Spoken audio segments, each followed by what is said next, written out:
What's up, everybody? Welcome to another episode of Yala, your thrice weekly podcast where we talk about the hottest news, but also sometimes do some different things with a touch of what, Terence? A touch of nostalgia, man, looking back. Yeah. Touch of nostalgia.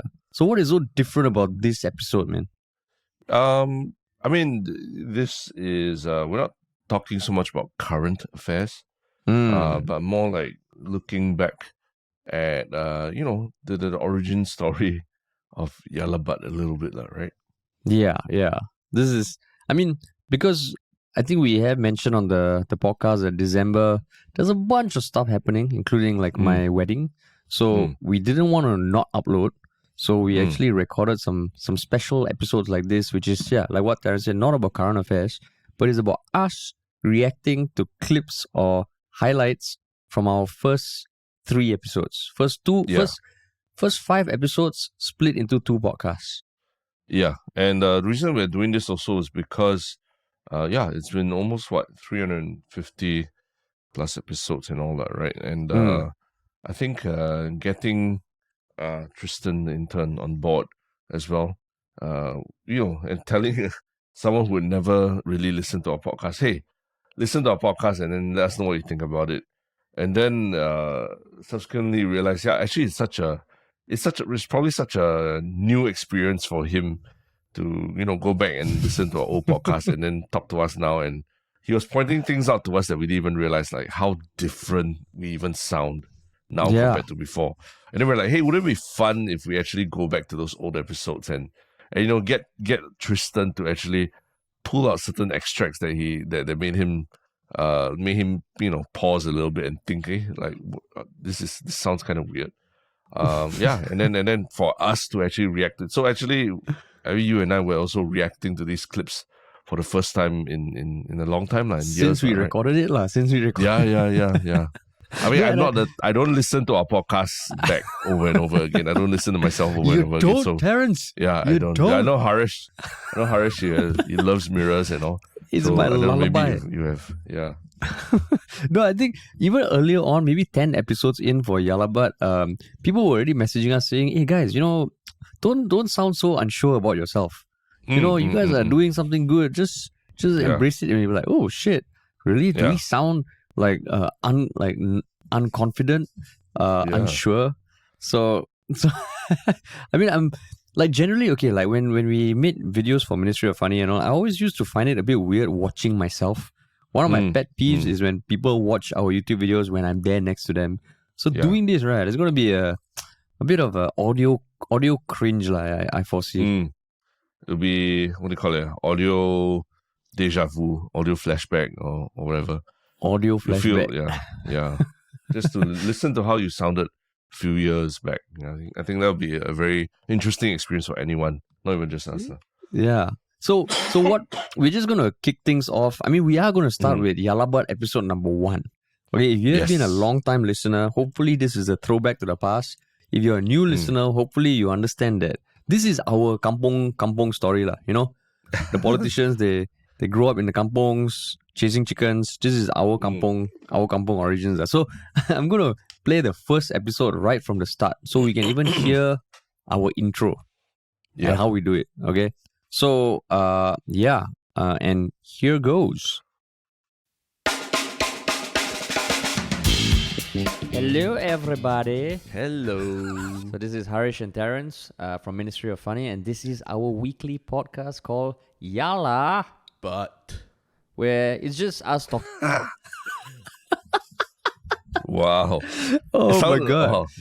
It's like listening to the intro to like the 90s news broadcast program, like two newscasters like reading off a script or something. Yeah, that's right. So serious, man. Wow. Wait, what did I say? Like, welcome to our weekly podcast. Is it welcome to our weekly podcast? This is Ministry of Funny. Welcome to our weekly podcast. And you notice, right? Did you say welcome to our weekly podcast? Oh, then what did I say? Wait, let me rewind back and play it. Yeah, we can always play it again.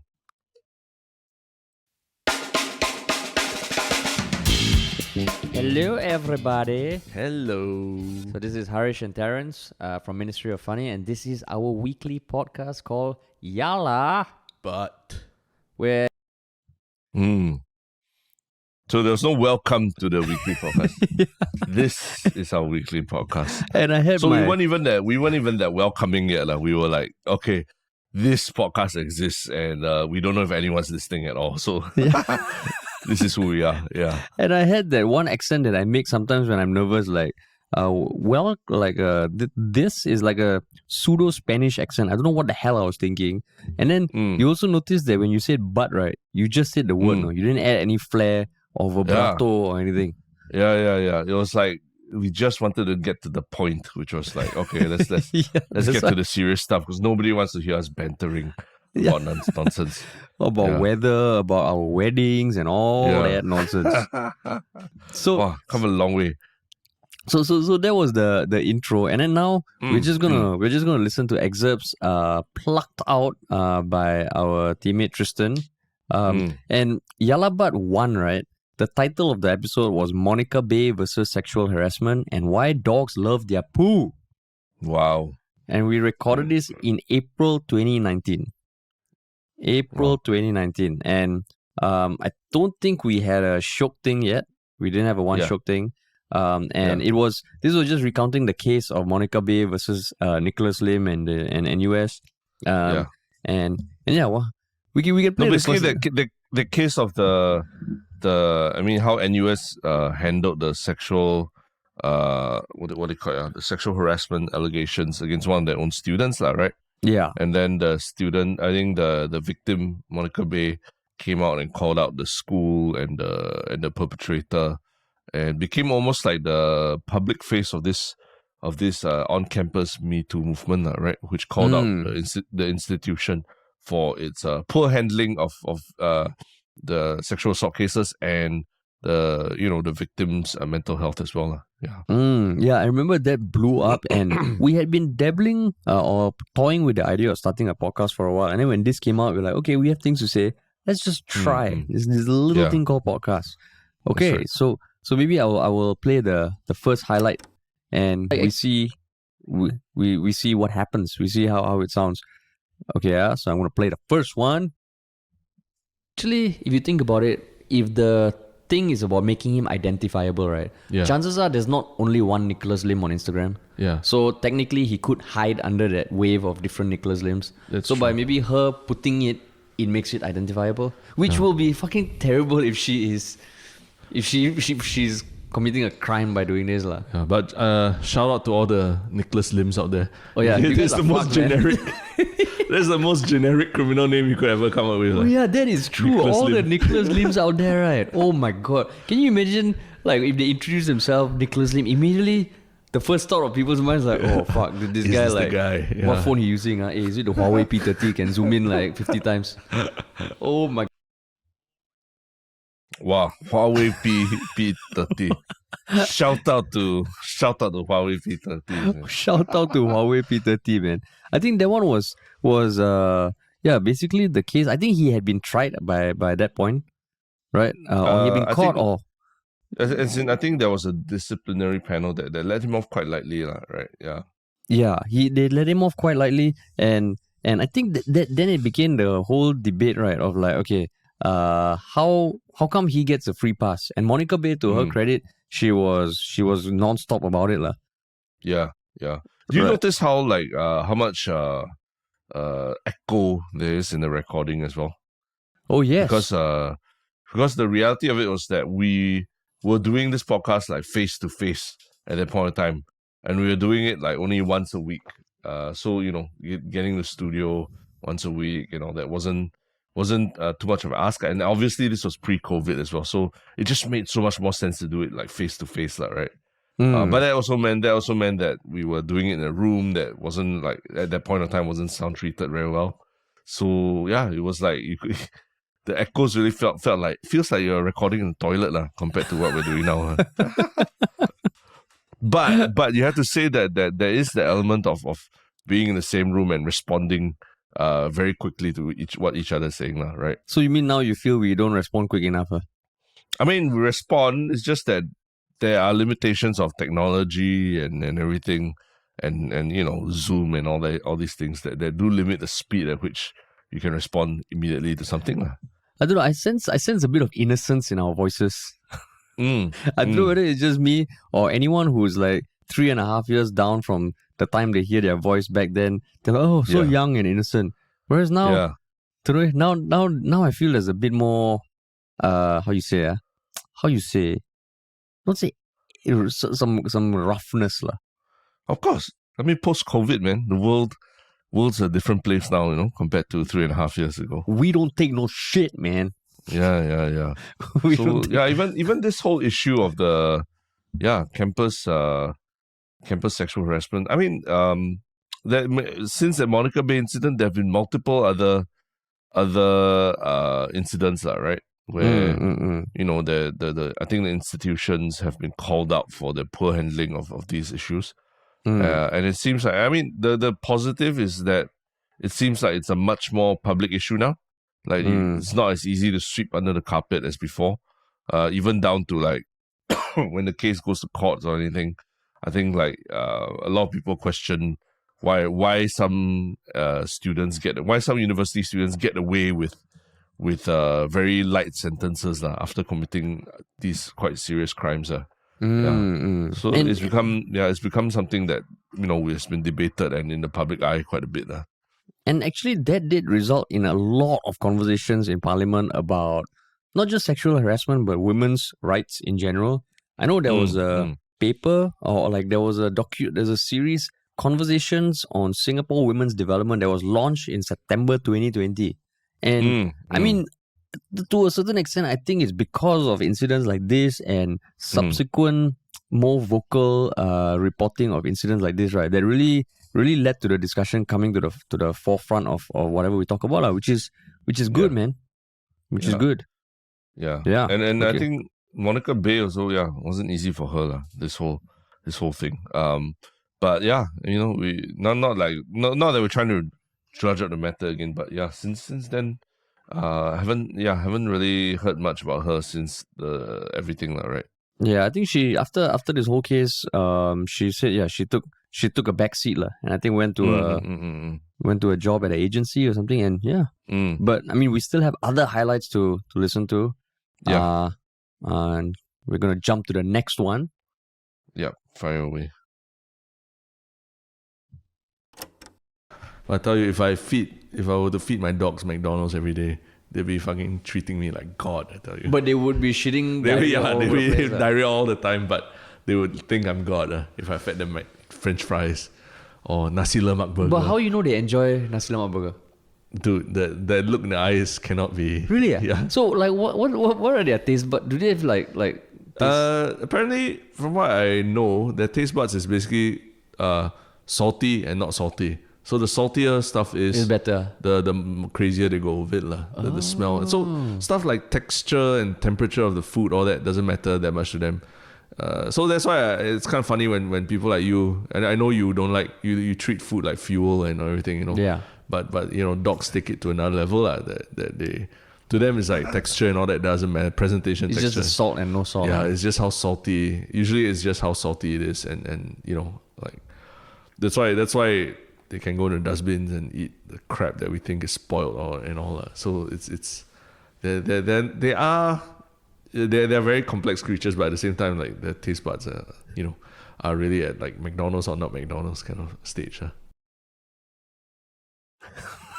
So, Haresh, Yes. when you're doing a tasting for your wedding dinner, do you go in with the approach that food is fuel and nothing more than that? No, actually, that's so funny when you said that, right? I think back then, And you just went yes. I did say, I just went yes, right? Yes, you just went yes. That's right. Oh my god! So I mean that's interesting because I was already dating my fiance in 2019, and I will say that just being with her has opened up my eyes to food that tastes good or just made with a bit more love, a bit more care, a bit more craft. You open up your taste buds. I open up. I would say still say my tolerance is very. It doesn't take much to please me. If something's healthy, I will eat it. But I've appreciated more just good food, hearty food lah. So now when I listen to it, I'm like, okay lah, that's true to a certain extent. But I also enjoy good food as well, and I actually enjoy cooking. No, yeah, I enjoy cooking. 3.5 years. Yeah, 3.5 years, one fiance, and that's how much it changes, right? I still don't get Hai Di Lao, but cooking and all just is like a creative expression lah. But anything that you said or I said that you feel like, wow, that was ages ago, man. I mean, the fact that I knew all these things about dogs at my fingertips, right? I mean, the guilty as charged lah. Like once you have a kid and a human kid and all that, then you start thinking a lot less about your dog's diets and everything. Not that they're eating crap now. It's probably not as rich as what I used to feed them, or me and my wife used to feed them. So it's interesting just to hear myself like, wow, being an expert on what was a dog's anatomy and all that lah. Oh, that was pre-kid, correct? That was pre-kid. Yeah, that's right. 3.5 years, man. I mean, even where we were at that point in time, it was April 2019. We had made the pilot for the TV show She's a Terrorist and I Love Her, and I think we were waiting for the results. Yeah, we were waiting for the results. We were waiting because April 24, 2019, we found out we had won the whole thing and we were going to make a full TV show. But this was, I think, while we were waiting, we were like, oh, fuck. We can't just wait around. Let's just start a podcast. Okay. Oh, interesting, huh? Okay, cool. Yeah. Are we ready for the next one? Yeah. Is it another episode already? No, it's still the Yalabat episode 1. Okay, episode 1. Okay, cool. Okay. Let's say Pola, which is your dog, to everyone listening, eats his shit and then comes to lick you. I mean, I wouldn't lick him. I wouldn't let him lick me if he just ate his shit, obviously. Okay, maybe he ate his shit like 3 days ago. Yeah. And I eat a capsicum in the morning. Yeah. And I come lick you. But you don't lick me. That's the thing, right? It's just what I complain about is the breath, the projection of breath. But your dog also, I'm sure there's breath, right? Yeah, but he projects it, and yeah, that's why I'm saying that. Like when you kiss your sweaty girlfriend or whatever after she's had a yoga class or something, right? Yeah. That's you saying, I love you so much more than your sweat and your excrement, I don't care. So when I let my dog lick me, I'm saying to my dog I love you so much that it doesn't matter that you ate shit and that your breath stinks and everything. I'm letting you lick me. Okay, so I guess what you're saying is that even amongst humans, like there's this total stranger you don't know, you're not going to be wanting to hug him in sweaty. But depending on how affectionate you are to that person, there's a buffer to what you might be okay with. Actually, what was the topic? I'm like struggling to remember. What does it have to do with like dogs eating shit? I don't think this was an actual article. I think when we were figuring out the dynamic, right? We said, okay, we'll talk about one article in the news, and the second topic will just be us debating something. And somehow we agreed on why dog owners are okay with being licked by their dogs, but not so okay being licked by people. Or at least some people. My goodness. Wow. Now that's like that's something that it sounds like the kind of podcast topic you would find for those for Gen Y listeners and all that, right? yeah, exactly. That was my thought also. I mean, no, there are a lot of podcasts out there that discuss these more evergreen things. But I think what happened to us was we realized people were getting a lot more excited about the new stuff rather than the more trivial stuff about why dogs can lick their poo and lick humans and they're okay with it. Yeah, that's right. I think, wow, it just feels like, I'm listening to that, I'm like, what is the topic that we're talking about where we go into such great detail about eating shit and all, man? yeah. I don't think it was a news, man. I think we were still figuring stuff out. Because honestly, we started this podcast, it was almost an experiment. We have said before on previous AMAs where the first iteration of our podcast, we used to get guests in, but then it's just hard to sustain it if your schedule depends on an external person. And these were the kinds of things that Terrence and I used to debate over lunch already. We're like, fuck it, let's just make a bring podcast. It to a podcast. Yeah, bring it to a podcast. Wow. But yeah. Okay, but it does sound. It sounds very spontaneous. Like it sounds like the kinds of discussion, like exactly like you said, that we literally will have over lunch, right? Yeah. And I mean, listening to that clip, I was like, oh, okay lah. It feels like the soul of the podcast is there already lah. Because I could totally imagine us arguing about it now. Yeah, and debating and then trying to explain to each other and all that. Yeah. Very true. Very true. Okay, we got about 2 more clips from this episode. On to the next one. Have you been puked on by a friend? Yeah. Right? Yeah, of course, yeah. So if a random person just pukes on you, you're like, what the fuck is this, right? Yeah, but if it's a friend, you're a little more tolerant, like, oh, fuck, you puked on my shoes. Yeah. Fine, you're my friend. Yeah, bachelor party, hangover, that sort of thing. Yeah. So are you saying that the people who like swallowing shit and like shitting into people's mouths and all, they like are the epitome of love towards another human being?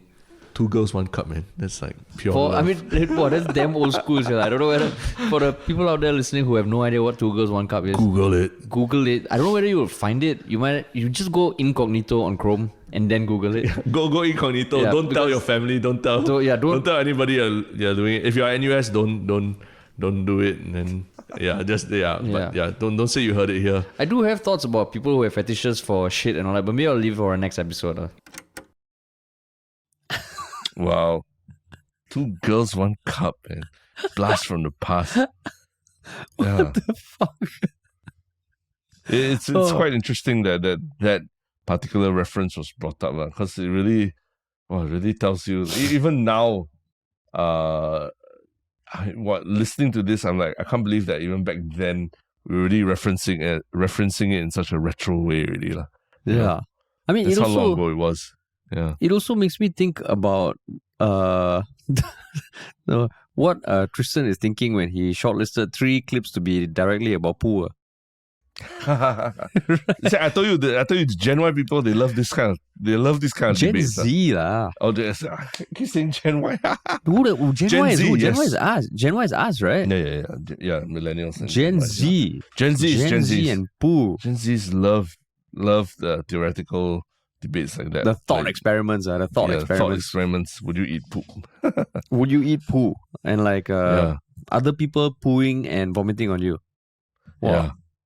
That was great. Any takeaways or not from listening to highlights from the first ever Yalabat podcast? It's a relic. I think you can definitely feel there's an element of trying to fill all the gaps in the room, right? Whenever we're almost rushing to say certain things and to try and finish the point, and so you can move on to it. I think that in that element, in that sense, I think we've learned over time that you don't always have to have the winning argument or the closing argument for whatever we're discussing. And the idea is to talk about it and let the topic fill the space. Let your questions, your doubts, your hesitation fill the space, lah. And it's okay to just let's sit on this question a bit. I don't really understand exactly why, but let's talk a little bit about it, lah. And not just on the podcast. I think in life in general, that's what I've also come to realize, lah. Sometimes you just won't have answers for a lot of things, and you just got to learn to live with the uncertainty that you have, lah. Right? If that's a bit more philosophical takeaway from listening to a younger version of ourselves doing this. I mean, I think that's generally with regards to anything that you do over a long period of time, right? I think initially the uncertainty is almost scary because you don't know what's going to happen. When we recorded this podcast, I mean, we already had a following for Ministry of Funny, and but venturing into this space where our fans who watched our pickup videos or prank videos, not so sure whether they will translate to podcast. So there was an air of uncertainty because you are literally talking to a mic with no idea who's listening. Yeah. And I remember after every podcast, we used to be like, how? Then at one point, I remember, I think we were talking about, should we cut out the pauses, edit out the ums and the ahs and keep it very, very, like editing for YouTube, snappy. Right. Yeah. But I mean, now I'm so thankful that when we record the podcast, we know that there are listeners out there. And it's damn comforting, man. It's damn comforting to know that, okay, we're not going to just be talking about shit to no one. there's a feedback cycle. Because if we say stuff that is dumb or incorrect, people will school us.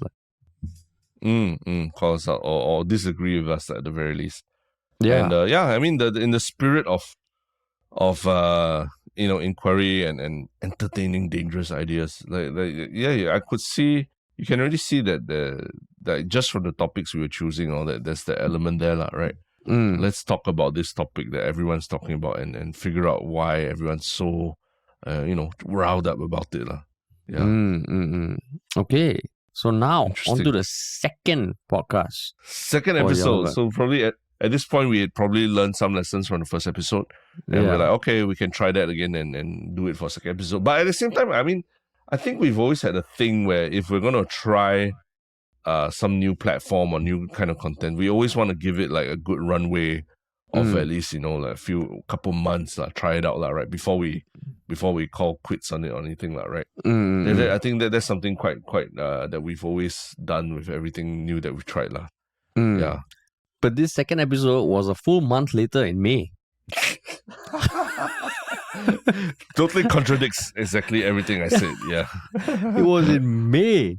So, I mean, maybe it was early May. But it I mean, this one, I think we were...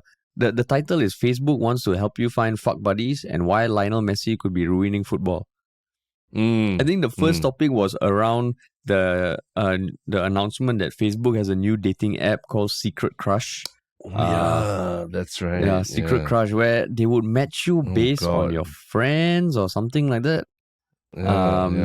So it's just like then the second one, I don't know if there was a particular article about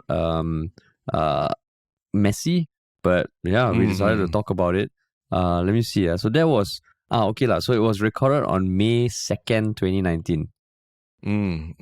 Yeah. And the first one was towards end of April, I believe. So maybe like 2 weeks. 2 weeks.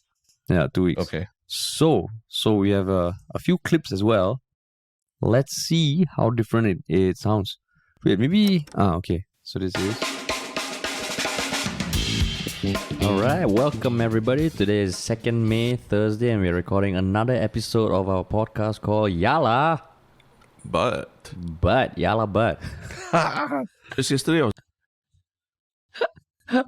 Wow. High energy. Two high energy guys going at it. Wow, really sound like radios, yeah. Yeah. Why? Yeah. Why do you think you were so like you hadn't taken out your mercurial, zany, always positive energy on at this point?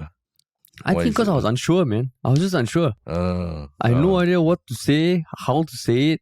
And I think also it was maybe because it was the first few times we were doing it, it was less enjoyable at that point in time.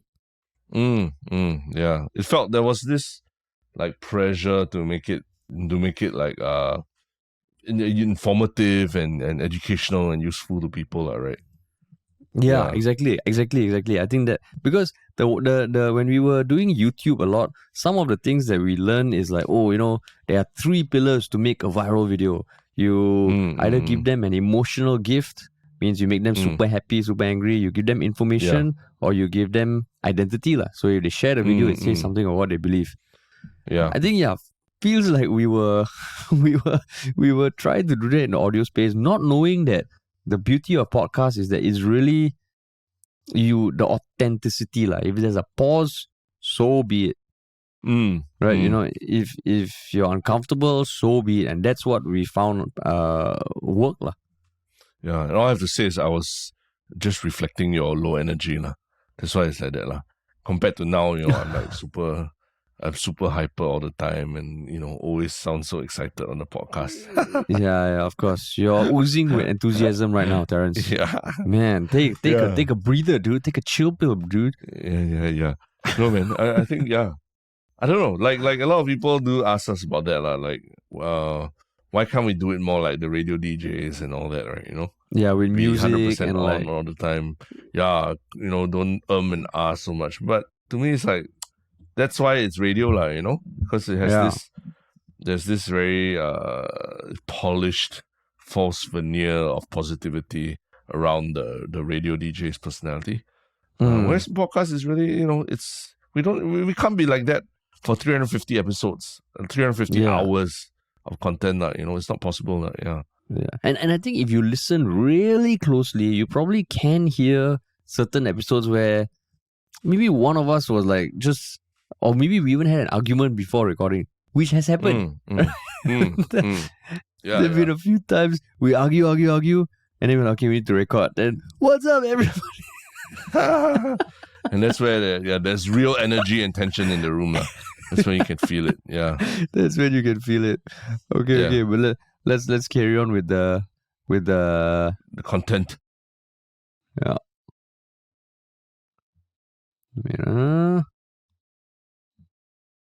But just yesterday I was looking at some old photos of some friends on Facebook, and then one of them where this guy, he took a photo of himself with some other people in his ECA. I'm not sure what it was, but he was like, oh yeah, back when I was an athlete. When you were that age, right? 19, 20, 18 or 19. Did you see yourself as like somewhere up there ranking with the world's best athletes in the particular sport you're playing, which was hockey, right? You played hockey. So I played a lot of hockey. I did represent Singapore at the age group level. Like how? No, I just were thinking about the mindset. Did you actually like think that it's possible for me that I can be as good as these people? No. So wow. Do you hear how like you were about to launch into another like soft flex about how you're a national hockey player and everything, and then I just cut you off. No, wait. I just want to ask you a question. I don't need to know your whole history of how you almost made it to the Olympic gold medal or anything. No, I think the reason why I stopped it there was because it did feel like at that point in time you were still giving a chance for me to speak. Whereas now I know. Anytime I say, you're like, shut the fuck up, okay? Everybody has heard this multiple times. The innocence there where you seem curious, Terrence. What happened to that curiosity? Yeah. I think when you've heard it like 8 or 9 times before, and the audience has also heard it 8 or 9 times before, we all just want to move on already. Like, okay, we heard it. Yeah, we got it. Yeah, even if there are new people in the audience or what, like, come on, like, you're still talking too much about it.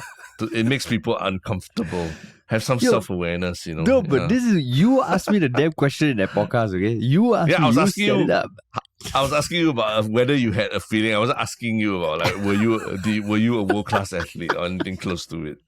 Yeah. I think that's why I also in the podcast, I also so quickly stopped you, I can imagine the listeners at that point were like, oh, that's an interesting story. But a few episodes now, they're like, oh my God, I'm going to go to the toilet now. Or I'm going to turn on the blender now while this part just skips over. Like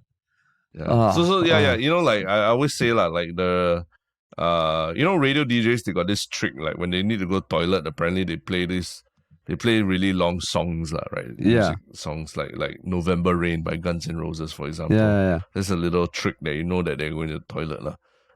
For me, it's like every time I'm in a room, in a meeting or what with Haresh, if I need to go to the bathroom and I need to find like a time to, I'll just, hey, Haresh, do you all know that Haresh was in the Subaru Challenge? And then after that, they'll be like, what? Oh, you joined the Subaru Challenge? And what's your position? Oh, runner-up. Oh, wow. Then I know that will be, from there will ensue an 8 to 9 minute conversation about putting your hand on the car so that you can, win the car and be the coolest guy in the world. Then I'll use that time to actually go to the bathroom.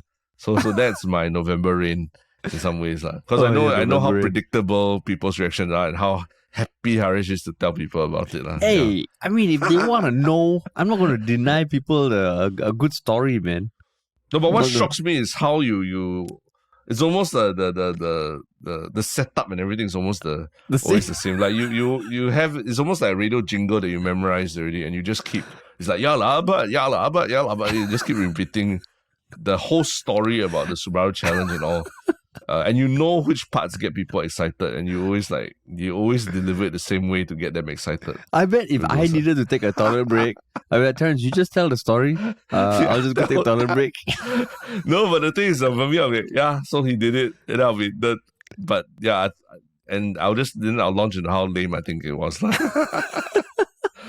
And then people be damn pissed off man. because they don't even know the details. They just know that I find it lame. That's all. Yeah. Oh man, it's not going to stop, dude. When your kid has grown up, I'll pass on the story to him.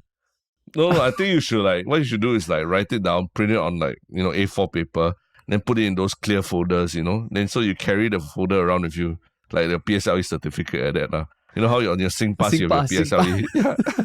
How many hours? You have all that. Yeah, so the photos and everything, and the newspaper clippings. You know what you would be should carry that funny? with you. What would be funny if one of the highlights Tristan selected actually does bring up the Subaru challenge. Ah, yes. Oh, that'd be You don't classic. even know. Yeah. Yeah. But yeah, we got the next one lined up. So this is from episode 2. And let's see what it is. But what we did want to talk about is, I think a couple of days ago, Facebook released this new thing called Secret Crush, which, as what I understand, is their foray into dating. And it's a separate app, so you create a profile there, but it shares your friend list, so you can add up to 9 people whose pants you want to get into, and Wait, whose pants? Pants. Oh, okay. Yeah. Like, okay, maybe not pants. Maybe you just want to hold your hands and all that. Okay. But 9 people you're attracted to, and then they'll do the same dating profile thing. Like if they also indicate interest, they'll match you together.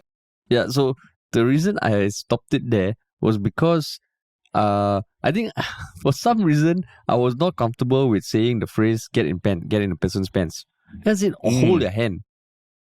You know, that kind of self-censorship thing. What's wrong with getting in people's pants? Yeah, it or sounds. It's self-censorship lah. Self-censorship, I think. Self-censorship. Just trying to be PC, PC. But isn't it kind of in retrospect of where Facebook is today versus what it was doing in 2019 that was making news, launching a competitor to Tinder, for example, and other dating apps. Isn't wow, feels like it's a different world, huh? Like they launched the metaverse and spent $36 billion on it and laid off 11,000 people. And then back then in 2019, what they were doing, they were trying to compete with Tinder, to launch a dating app. It's kind of wow. It feels like such a trivial feature compared to what Facebook is doing today and its ambitions and everything today, right? Yeah. I mean, literally now they are trying to create another universe almost, right? Another virtual world.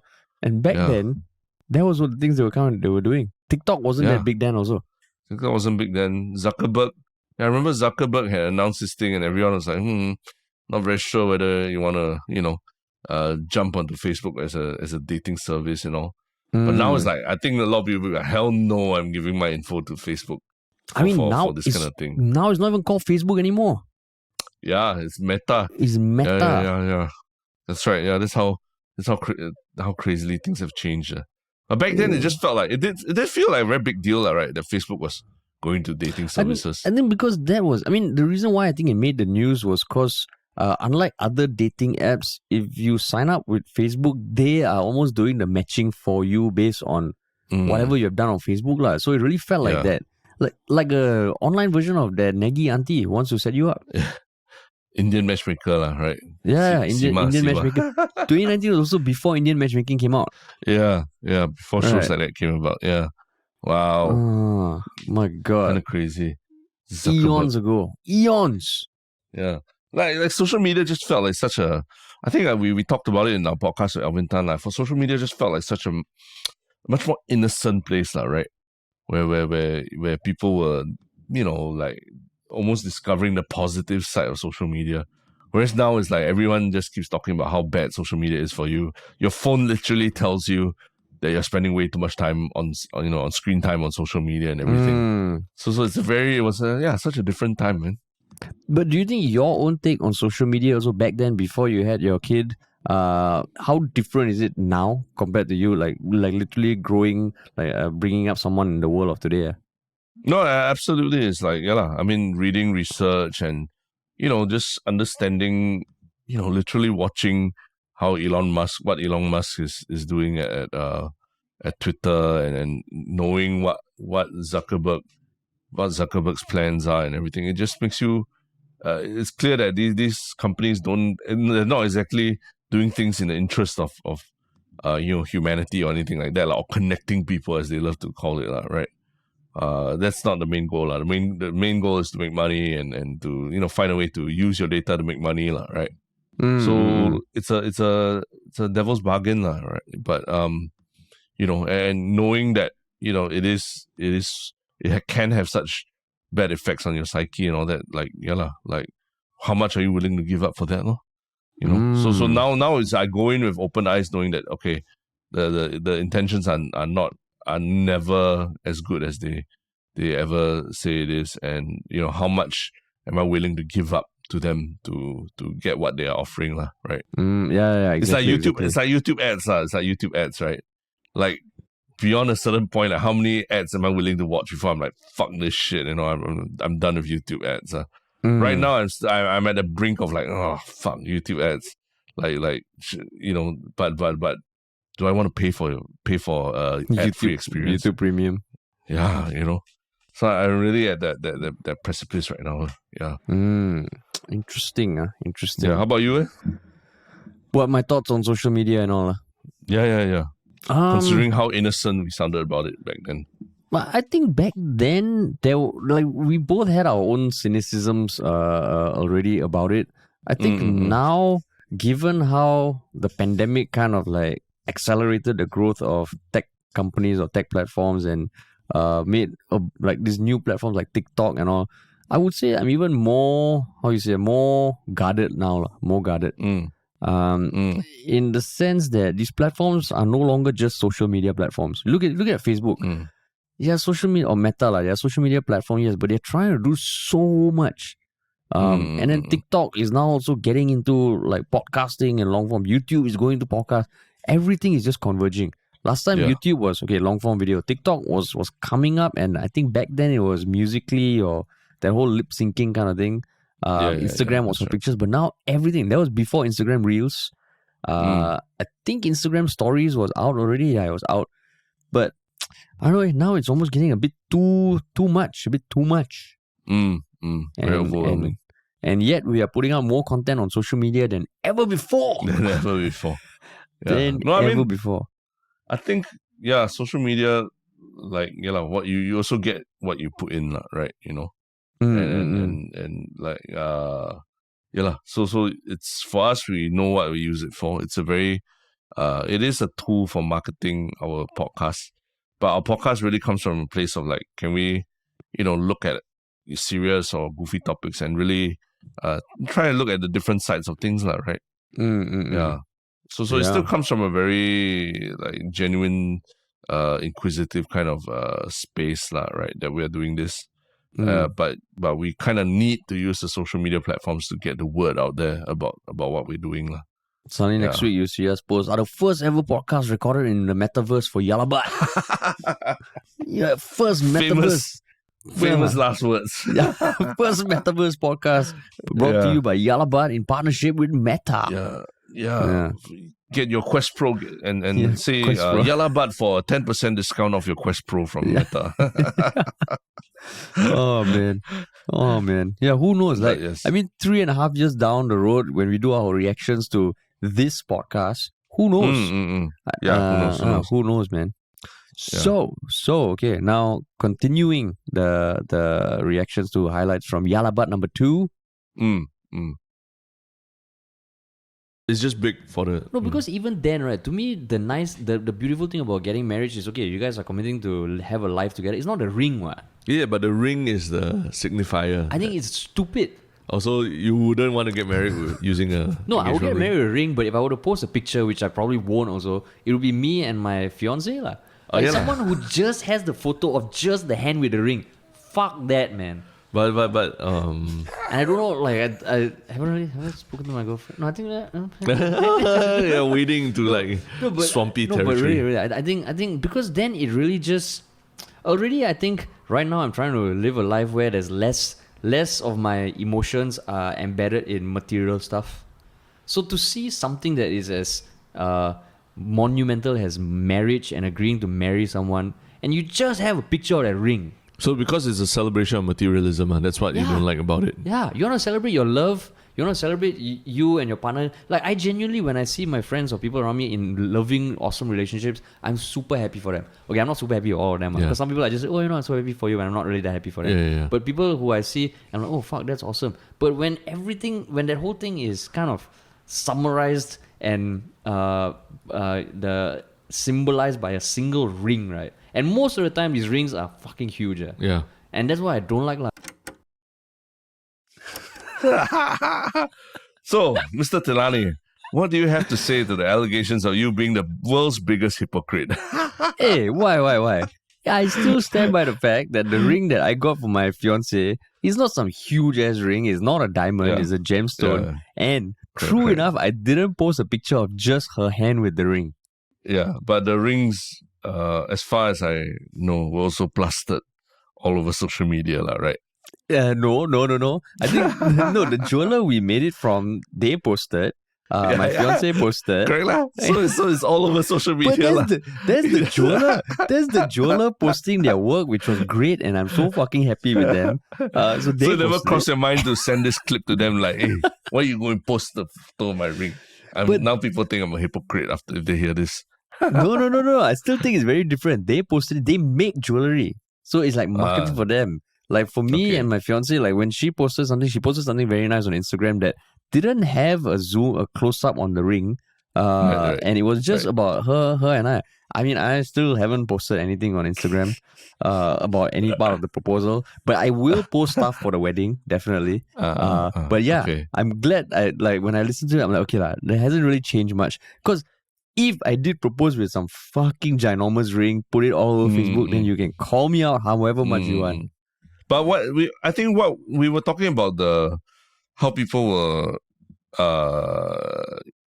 posting of almost bragging about the size of their rings or how extravagant their weddings were, right? Via photos on Instagram. Yeah. Which almost like, I mean, in this day and age, it almost seems like especially in the last 2 years, of course, it's been so hard to have a wedding, right?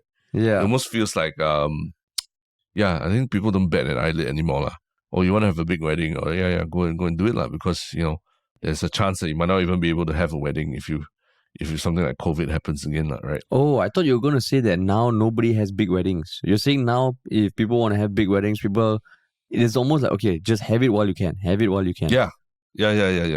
I think, especially like, I think in 2020, there were people who were just aching to, hold their weddings, or they had to like delay here, delay there, delay 3 times, 5 people at a table, no more than, 2 tables cannot intermingle. This really strange period, right? During COVID, remember all that? Yeah. So I think there was almost a point where it's like, I think, in the last 2 years, I actually felt bad for a lot of couples because they couldn't, even they just wanted something simple, they couldn't even organize something like that, right? Like yourself also, right? But now things have opened up and I'm like, okay, fine, I'll get married, have a big wedding, whatever. I don't hold it against you. But do you still have that same fuck you and your big ring mentality every time you see it on Instagram? Are you still that heartless I'm not asshole? saying fuck that person. I'm just saying like, no, if you post pictures of yourself, your partner and all, and one of the pictures is the ring, still okay. But you know how like they just post like that ring? I don't know, man. It just feels like it's still a bit weird for me. From what I understand also, literally there's a supply chain issue with diamonds as well. So diamonds have escalated like in price, all gemstones and diamonds especially, because a lot of them, the natural ones, come from Russia or something. Oh. So there is a big supply chain issue that has, I think, at least 50% rise in the price of diamonds or something. Wow, lucky I got mine last year. Yeah, you want to flex now, like really, like you just getting a diamond in general is a flex already. Yeah. But I mean, I haven't seen that many on Facebook anymore. Even though there were so many weddings this year, I also feel that amongst my friends who got married this year, there's more people getting the more like unique rings, which I think reflects more of their personality and all. And it's not as generic. I mean, of course, correct. If you want to get a diamond ring, if you love a diamond ring and all, no issues. You do you. You do you. But if you post it on Facebook, just the photo of your hand without any semblance of your face or anything, then I'm like, yo, man, is that what defines your love? Yeah, just know that Haresh circa 2019 is judging you. He's judging you. And you want to hear how it sounds like, listen to the second episode of YLB. Yeah. Oh, man. Oh, yeah. So that was the last highlight from the second episode. Yeah. Man, oh, man. Wow. Can't believe that was 3.5 years ago, man. Yeah. No, I think, it's interesting, not even just listening to how we sound, but how the kind of topics that we were talking about, right? I think that tells you a lot about our headspace at that point in time. I mean, the headspace of everybody at that point in time, because, dating apps and all that. I think dating apps, especially through the pandemic, like they became very different, right? They had to operate very differently and everything. Yeah. So really, really, wow, really feels like a different era that we were talking in. I mean, even us personally, right? I mean, first of all, the whole world went through some ridiculousous with COVID. Then you had a kid. I'm getting married. And yeah, just we have a teammate with us now. Yeah, so a lot of things have changed. And hopefully, if you're listening to this, if you have been a long time listener, maybe it's a moment to just think about the past few years, man. And if you've been listening to us since then, like, thanks so much, man. Yeah. And I think we always talk about the podcast being like almost like a time capsule of what people are talking about and what people are feeling at a certain point in time.